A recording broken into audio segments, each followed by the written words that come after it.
안녕하세요, 자문지 코드입니다. 안녕하세요, 닥터훈입니다. 닥터님, 부동산 매매 많이 해보셨으니까 양도세 고민 많이 해보셨을 것 같은데. 네, 많이 했죠. 사실 최근 자산 시장이 주식 시장도 많이 올랐고 부동산 시장도 많이 올라서 이제 이익 실현을 하시는 분들이 많이 계시잖아요. 주식 시장 같은 경우 사실 저희들이 매도를 할 때 이익을 고려하지 세금을 크게 많이 고려하진 않습니다. 하지만 부동산 시장은 좀 다르죠. 부동산 시장은 취득세, 양도세 등을 잘 계산하지 아니하면 실제로 손해지는 건 얼마 없을 수 있거든요. 특히 단기 세금을 효율적으로 줄일 수 있는 주택매매사업자라는 제도가 있습니다. 이 내용에 대해서 오늘 자세히 설명을 좀 드리도록 하겠습니다. 저도 좀 궁금하긴 하네요. 내용이 궁금하시다면 구독과 좋아요 한번 부탁드리겠습니다. 네, 좀 전에 말씀하셨던 주택매매 사업자, 도대체 어떤 건가요? 네, 주택매매 사업자란 주택을 매매하는 것을 주요 업무로 하는 사업자를 말하는 겁니다. 부동산을 매매하는 주체는 보통 세 가지가 있다고 얘기하거든요. 흔히들 아시는 개인, 법인, 그리고 하나 더가 주택매매 사업자, 주택을 매매로 하는 개인 사업자라고 생각하시면 될 것 같고요. 흔히들 개인과 법인은 많이 알고 계시거든요. 개인은 주택을 양도했을 때 양도세를 내게 되고, 법인은 이 매출 전체가 매출로 잡히기 때문에 향후 법인세를 내게 됩니다. 그럼 주택매매 사업자는 어떻게 되냐면 매매 소득 자체가 매출로 잡히게 됩니다. 매출이라는 건 전체 매출에서 각종 비용을 공제하고 난 뒤 금액이 과세 표준이 되는 것이고, 이 과세 표준에 의해서 세금을 매기기 때문에 개인이 양도세를 내는 것보다는 현저하게 유리할 수 있고요. 특히나 단기 차익의 경우에는 굉장히 유리할 수 있기 때문에 뒤에 본문에서 자세히 말씀 좀 드리도록 하겠습니다. 그러면 정확하게 일단 양도세 부분에서 좀 설명을 해주셨는데, 양도세 지금 어떤 점에서 좀 유리한 건가요? 네, 먼저 장점을 좀 말씀드리자면 양도세가 가장 유리합니다. 양도세가 저희는 주로 투자에 대한 노하우를 말씀을 드릴 거니까 전제를 좀 깔아볼게요. 1세대 1주택 2년차 이렇게 비과세된 이런 상황들, 일반적인 상황들을 좀 제외를 하고요. 네. 실거준 집이 있는데 한 주택이 더 있다든지, 아니면 내가 사자말자 분양권이든 단기 매매를 하는 경우를 말씀을 드린다고 하면, 불과 1, 2년 전만 해도 부동산 냉각기였지 않습니까? 네. 이렇게 많이 빠져 있을 때 좀 과감하게 투자를 하신 분들은 1년도 채 안 돼서 1억 이상 수익을 본 분들이 꽤 많이 있거든요. 1억 정도는 많이 올랐습니다. 그러면 개인 투자의 경우에는 표와 같이 1년이 안 되면 1억이 올라도 양도세가 70%거든요. 그러면 세금만 7천만 원을 내게 되면 실제로 남는 거는 크게 없다는 거죠. 30만 원 남겠네요. 네, 맞습니다. 근데 매매사업자의 경우에는 1년 미만의 매매를 한다고 하더라도 표와 같이 세금이 35%밖에 안 되기 때문에 세금 자체가 줄어들게 됩니다.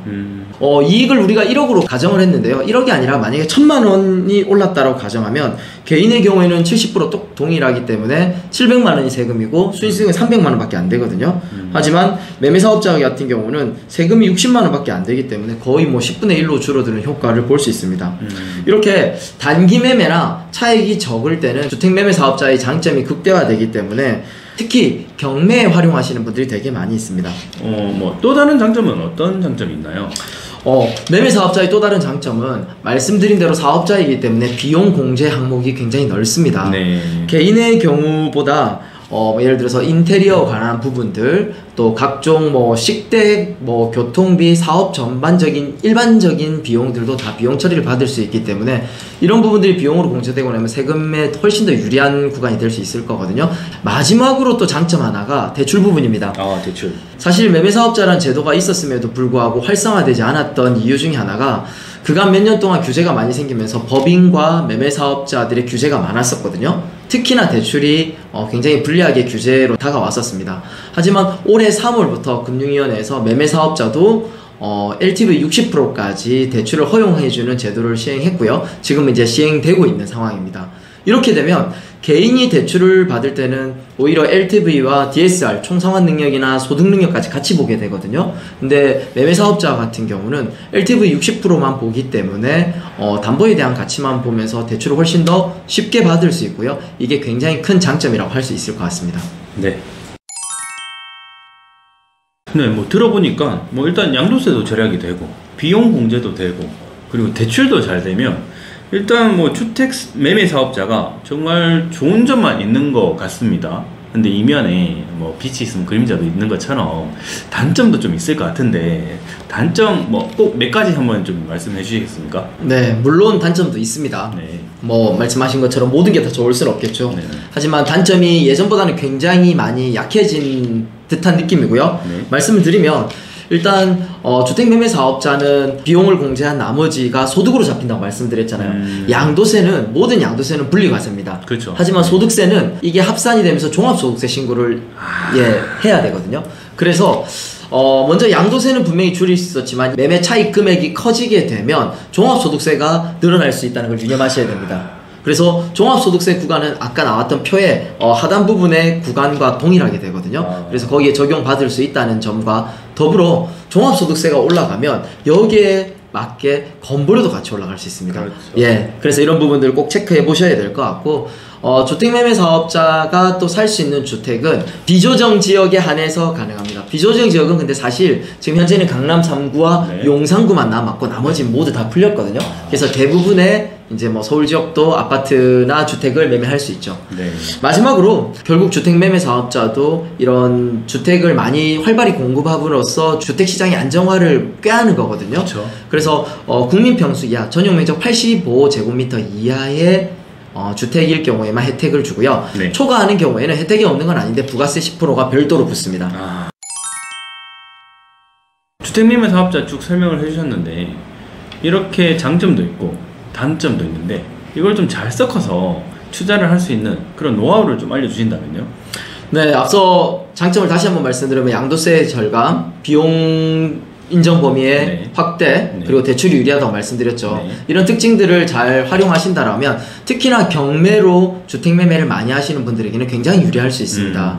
왜 그러냐면 경매로 투자하시는 분들 거의 대부분이 저렴한 소형주택을 사서 바로 시세 차익을 보면서 매도를 하시거든요. 네. 앞서 말씀드린 것처럼 양도세가 1년, 2년 미만의 경우에 굉장히 극대화되고 금액이 작을수록 세율이 굉장히 유리하다 말씀드렸잖아요. 네. 그래서 이런 부분들이 굉장히 유리할 것 같고요. 경매는 또 투자하시려면 결국은 또 낙찰을 받아야 되거든요. 네. 하지만 아파트나 주택의 경우에는 거의 거래 가격들이 이제 거의 이제 다 나오잖아요. 그래서 낙찰을 받으려면 어쨌든 다만 내가 이익을 조금 포기하면서 공격적으로 금액을 적어내야 되는데 세금도 유리하고 비용 금액까지 좀 유리하다면 그것까지 감안해서 나는 좀 더 낙찰받을 수 있는 가능성이 높은 금액을 써낼 수 있겠죠. 그래서 낙찰 확률도 높일 수 있고요. 그래서 낙찰 받자마자 또 보통 경매라는 것들이 시세보다 좀 저렴하게 낙찰을 받지 않습니까? 또 이게 LTV 60%까지 대출이 나오기 때문에 실제로 경매로 투자하시는 분들은 거의 시세의 80%까지 또 대출이 나온다라고 하거든요. 네. 그래서 경매를 활용해서 주택 매매를 자주 하시는 분들에게는 굉장히 최적의 제도이지 않을까라는 생각이 듭니다. 네, 오늘 닥터원님 모시고 주택매매 사업자 이 제도를 활용해서 부동산 투자하는 방법 이것을 좀 알아봤는데요. 뭐 여러 가지 장점이 많은 것 같습니다. 뭐 양도세, 그리고 뭐 비용 절감, 비용 처리, 그리고 뭐 대출 이런 것들을 잘 활용해서 투자를 하시게 된다면 물론 이제 경매뿐만 아니라 일반 투자자들도 굉장히 도움이 될 것 같습니다. 네. 오늘 정보 드리는 것은 여기까지 하고요. 다음 시간에 더 좋은 자료로 찾아뵙겠습니다. 감사합니다. 감사합니다.